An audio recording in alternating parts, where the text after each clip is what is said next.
Canada is falling for China's climate promises the same way the West fell for Beijing's WTO myths.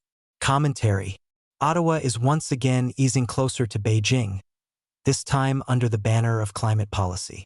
The suggestion is that Canada should welcome China's pledges on carbon neutrality and treat them as an opportunity for common ground on net zero emissions.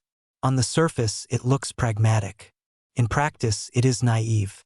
Canada risks mistaking performance for progress, applauding promises while ignoring the record of the world's largest polluter, while granting Beijing the leverage it seeks through climate diplomacy. Year after year, the Chinese Communist Party continues to expand coal production and coal-fired generation, while the leadership in Beijing tells the international community that its total emissions from coal will peak and decline. The domestic reality is the opposite.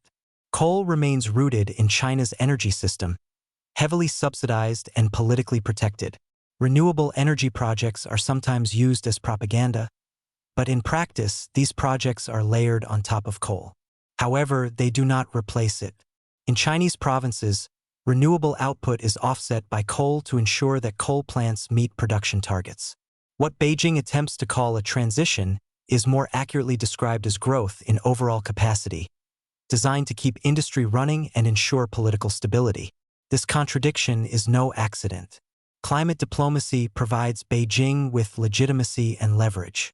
It creates the image of responsibility abroad while locking in carbon-intensive growth at home. It is a tool of statecraft, not environmental stewardship.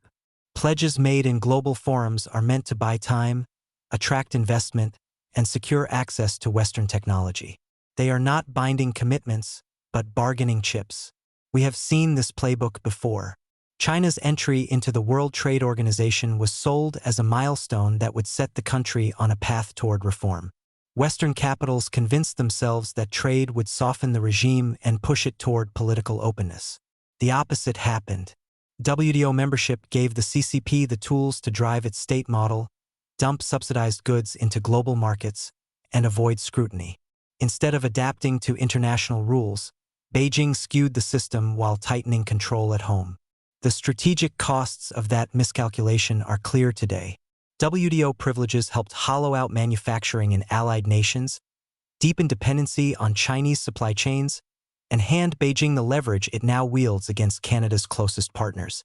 From trade sanctions on Australia to coercive measures against European states, the CCP has turned economic integration into a weapon of foreign policy.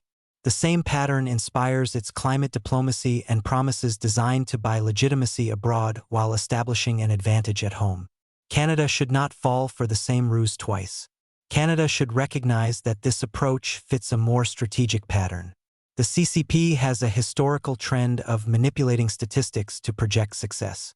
From overstated economic growth to shady COVID-19 reporting, data was altered to fit the political narrative. China's emissions reporting follows the same path, with official accounts that obscure as much as they reveal. Independent analyses often show a gap between what is promised and what is practiced. By engaging on environmental issues with Beijing, Ottawa is attempting to build cooperation with the single largest source of global emissions. That is not leadership. It is concession. Applauding China's pledges risks rewarding deception with credibility and undermines Canada's, standing with allies who see Beijing's climate diplomacy for what it is, a performance. The real danger is that Canada could end up aligning its own transition policies with a regime that has no genuine intention of meeting its targets. There is an alternative for the Canadian government which can also reduce the CCP's foreign influence in this country. Canada should lean on alliances grounded in transparency and accountability. This may not fit neatly with today's political agendas, but it will bolster national security and safeguard Canadian independence. The lesson could not be more straightforward. China's green agenda is a facade. Coal use continues to increase, emissions remain high, and promises are made for foreign audiences, while domestic policies entrench the status quo. Canada should not mistake this act for genuine progress. The responsible path is to look past the performance and pursue an energy and environment policy rooted in Canadian interests, not in Beijing's narrative.